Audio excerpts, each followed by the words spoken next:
Hello friend, আজকের ভিডিওতে আমি আপনাদেরকে দেখিয়ে দেবো আপনারা কীভাবে আপনার মোবাইলটা আপডেট করবেন, সঠিকভাবে আপডেট করবেন। 3টা নিয়মে আপনার মোবাইলটা আপডেট করতে হবে। এই 3টা নিয়মে যদি আপনার মোবাইলটা আপডেট করেন তাহলে আপনার মোবাইল হবে রকেটের মতন ফাস্ট চলবে, কোনো ধরনের লেগ হ্যাং গরম কোনোটাই করবে না। সো কী আপডেট, এই 3টাই আমি আপনাদেরকে বলে দিতেছি। ফার্স্ট যেটা হলো সেটা হলো সফটওয়্যার আপডেট, দ্বিতীয় নাম্বারটা হলো মোবাইল সেটিং আপডেট, তৃতীয় নাম্বারটা হলো মোবাইল সিস্টেম আপডেট। এই 3টা সেটিং যদি করেন আপনার মোবাইলটা রকেটের গতিতে চলবে। সো আমি আপনাদের এখন 3টা আপডেট দেখাই দেবো। সো আপনারা ভালো করে লক্ষ্য করবেন আর ভিডিওটি আপনি অবশ্যই শেয়ার করে রাখেন, যে কোনো সময় আপনার কাজে লাগতে পারে। সবার প্রথম যে আপডেটটা দিবেন আপনারা সেটা হলো সফটওয়্যার আপডেট। সো সফটওয়্যার আপডেটটা দিতে হলে আপনারা কি করবেন, আপনাদের মোবাইল থেকে প্লে স্টোর যে আছে প্লে স্টোরে জাস্ট আপনি ক্লিক করে দিবেন। এখানে ক্লিক করার পরে আপনার এখানে প্রোফাইল থাকবে, আপনার লোগোটাও থাকতে পারে এখানে জাস্ট আপনি ক্লিক করবেন। করার পরে এই জায়গায় দেখতে পাচ্ছেন একদম ফার্স্টে লিখে আছে ম্যানেজ অ্যাপস অ্যান্ড ডিভাইস। এখানে জাস্ট আপনি ক্লিক করে দিবেন। ক্লিক করার পরে এই জায়গায় দেখতে পাচ্ছেন লেখা আছে আপডেট অ্যাভেলেবল। এখানে আছে না, এখানে দেখতে পাচ্ছেন লেখা আছে অল আপডেট, তারপর এখানে আছে সি ডিটেলস। সো আমরা এখান থেকে সি ডিটেলস আছে, সি ডিটেলসে জাস্ট আমরা ক্লিক করে দেবো। এখানে ক্লিক করার পরে এই জায়গায় দেখাবে আপনার মোবাইলে যতগুলো অ্যাপ আছে, কোনগুলো অ্যাপ আপডেট আছে এখানে সব শো করবে। এখন মূল বিষয় হলো যে আপনি যেগুলো অ্যাপ বেশি ইউজ করেন সেগুলো অ্যাপ আপনি আপডেট দিয়ে দেবেন, এখান থেকে আপডেট করে রাখবেন। ধরেন এই যে আমি এটা সবাই ইউজ করে ক্রোমটা, যে কোনো বস্তু সার্চ করতে ক্রোমটা লাগেই। সো আমি ক্রোমটা এখান থেকে আপডেট দিয়ে দেবো। এখান থেকে দেখতে পাচ্ছেন উপরে কিন্তু আপডেট হতেছে। আপনি যদি চান এখান থেকে আপনি সব কটা অ্যাপ আপডেট দিবেন। সো তার জন্য আপনাকে আপডেট অল যে আছে এখানে ক্লিক করতে হবে। এখন আপনাকে নিয়ে কথা, যদি আপনার মোবাইলে এমবি বেশি থাকে তাহলে আপনি এগুলা আপডেট দিতে পারেন। সব কটা অ্যাপই যেগুলো আপনি ব্যবহার করেন না সেগুলো আপডেট দিতে পারেন। এখান থেকে যদি সব কটা অ্যাপ আপডেট দেন তাহলে আপনার মোবাইলটা আগের থেকে অল্প বেশি স্পিডে কাজ করবে।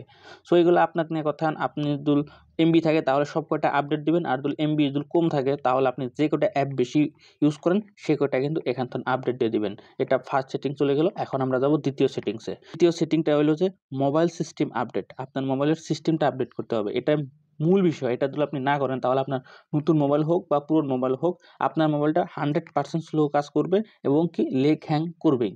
আর এটা যদি আপনি ফার্স্টে তখন আপডেটটা না দিয়ে রাখেন তাহলে কি হবে, আপনার মোবাইলটা এরকম টাইমে আসবে যে সময় আপনার মোবাইলে 10 জিবি পর্যন্ত আপডেট চলে আসে। 10 জিবি ডাটা আপনি ভরাতে চান তাহলে কত টাকা লাগে এটা আপনি নিজেই অনুমান করেন।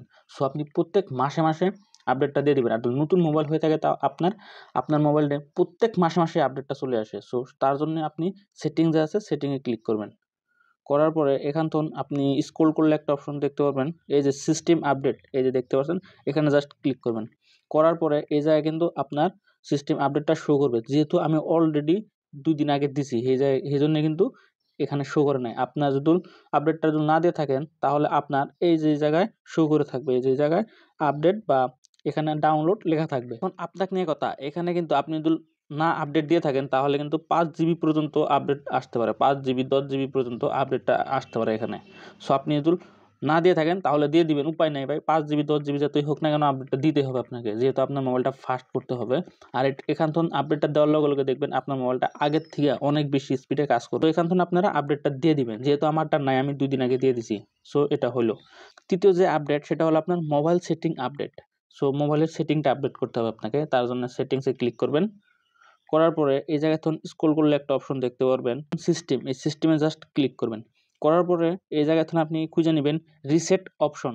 এই যেখানে আছে না, এই যে আপনার এখানে রিসেট অল সেটিংও থাকতে পারে। সো আপনি রিসেট অপশন যে আছে এখানে ক্লিক করবেন। করার পরে যে রিসেট অল সেটিংস এখানে আপনাকে ক্লিক করতে হবে। ক্লিক করার পরে এই দেখতে পাচ্ছেন তলে লেখা আছে রিসেট অল সেটিং। এটা যদি আপনি ক্লিক করেন তাহলে আপনার মোবাইলের যতগুলো সেটিং উল্টাপাল্টা ছিল সব কয়টা সেটিং কিন্তু ঠিক হয়ে যাবে। সো এখানে করার জন্য এটা আপনি যদি ক্লিক করেন, ক্লিক করার পরে এখানে আপনার পাসওয়ার্ডটা দিতে বলছে, পাসওয়ার্ডটা দিয়ে দিলে হয়ে গেল। মানে আপনার যত সেটিং উল্টাপাল্টা ছিল সব কয়টা সেটিং কিন্তু একদম আগের মতো হয়ে যাবে। যখন আপনি মোবাইলটা কিনছিলেন যেরকম সেটিং ছিল সব হয়ে যাবে। কিন্তু এটা খেয়াল রাখবেন, এখন এই সেটিংটা যদি করেন কোনো ধরনের ডাটা কিন্তু আপনার ডিলিট হবে না। অনলি আপনার সেটিংগুলো যে উল্টাপাল্টা ছিল সেগুলো একদম মোবাইল যে কিনছিলেন সেরকম হয়ে যাবে, নতুনের মতো হয়ে যাবে। সো আশা করছি ভিডিওটা আপনাদেরকে ভালো লাগছে। যদি ভিডিওটা ভালো লাগে তাহলে অবশ্যই ভিডিওটা লাইক শেয়ার কমেন্ট করতে ভুলবেন না। আর এরকম ধরনের ভিডিও আমি প্রতিদিন আমার এই পেজে আপলোড করে থাকি, চাইলে আপনারা আমাকে ফলো করে রাখতে পারেন।